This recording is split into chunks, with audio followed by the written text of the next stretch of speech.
Hey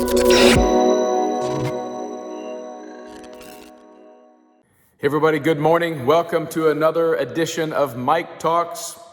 I keep saying it's an edition like it's a new show or something. It's just a Mike Talk. That's all it is. I'm glad you're with me on a Friday morning. Happy Friday, everybody. You made it through another week, or at least almost. Hopefully you got a few tasks to do today, maybe an assignment, maybe going to work, maybe it's a chill day. I hope so. Hope you enjoy the day, and hope you can get through it by the Spirit's power living in us and the Word of God that carries us through, and hopefully this will be a good start for you. I was talking to somebody the other day about this whole pandemic and how the pandemic has caused us to focus inwardly. So many people in this last year have just looked at the problems they have and have dwelt on the problems they have. And it's understandable, because we have all dealt with a variety of things that have been really challenging. If anything, this year's shown us that there are things that can take us out pretty quick, and we think that we're really in control, we're strong, we got it together, but the truth is we're pretty frail. I've shared this with you before, so sorry for talking about him all the time, but my grandson, Israel, has taught me these two lessons. Life is fragile, and every day's a gift. So you got this day. It's a fragile life that we live. But the problem is when things get fragile and hard for us, and we get overwhelmed and we get afraid and we don't like the situation we're in, then the temptation is to focus on ourselves and to look inwardly. And so I'm praying as the spring springs and as we get back in to the warmer weather and coronavirus seems to be abating a little bit, that we can change our focus. Because it's really easy to miss the most important stuff. John chapter 4, Jesus had sent his apostles into town to get some bread. And I love this. Everything about this story I love. You probably remember it. It's the woman at the well. And Jesus talks to this Samaritan woman who has a checkered past, and she's an outsider because she's a woman, and she's an outsider because she's a Samaritan. But Jesus talks to her. By the way, I love the fact that Jesus is tired. Jesus sits down by the well because he's tired. Then he reveals he's thirsty.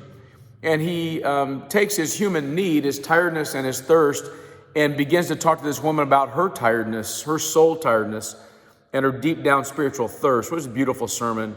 But that's not what I want to talk about today. I want to talk about how his apostles, who are at this point the most trained and godly Jesus men there are, they've been walking with him. He's chosen them specifically. They come back to the well, and maybe they've gotten some food from the city, and they've maybe brought a few fish and maybe some bread, maybe some cheese. We don't know what it was. Here, Master, we brought you back some stuff to eat, like you said. We just grabbed something in the fast food drive-thru, and here it is. Such discipline for me to refrain from making a joke about fillet of fish and how the Lord might multiply that. I just want you to know that I'm growing. Anyway, they get back and they are marveling that he is talking with a woman. And then when they say, here's the food, they are marveling. He says, I don't want the food. I have food to eat that you don't know of. Then they get distracted by, well, who brought you food? And he goes, no, you don't understand. My food is to do the will of my Father in heaven. And he might have said to them, as he says to us perhaps on this Friday morning, you're missing it, guys. You're focused on food. You're focused on when we're going to eat. You're focused on political positions between, Samaritans and Jews and racial stuff. And you're concerned about yourself.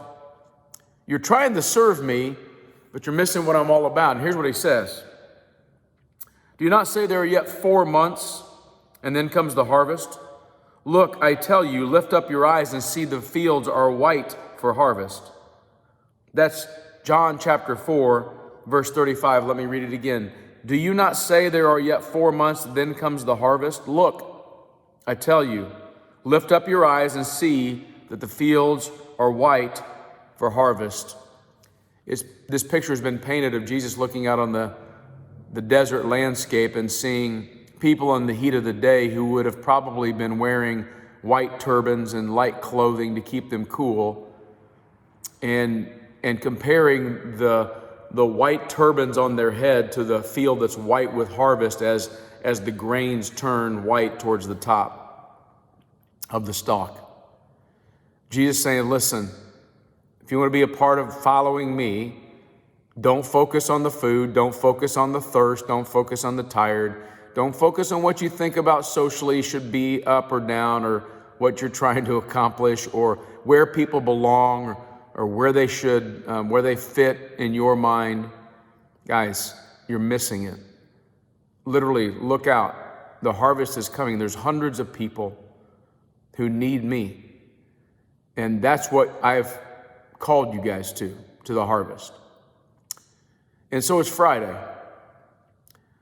Don't look down and don't look in. Look around, or as Jesus says, lift up your heads and notice, lift up your eyes and see that the fields are white. There are people around you today who need Jesus, and that is the most important thing you could see today.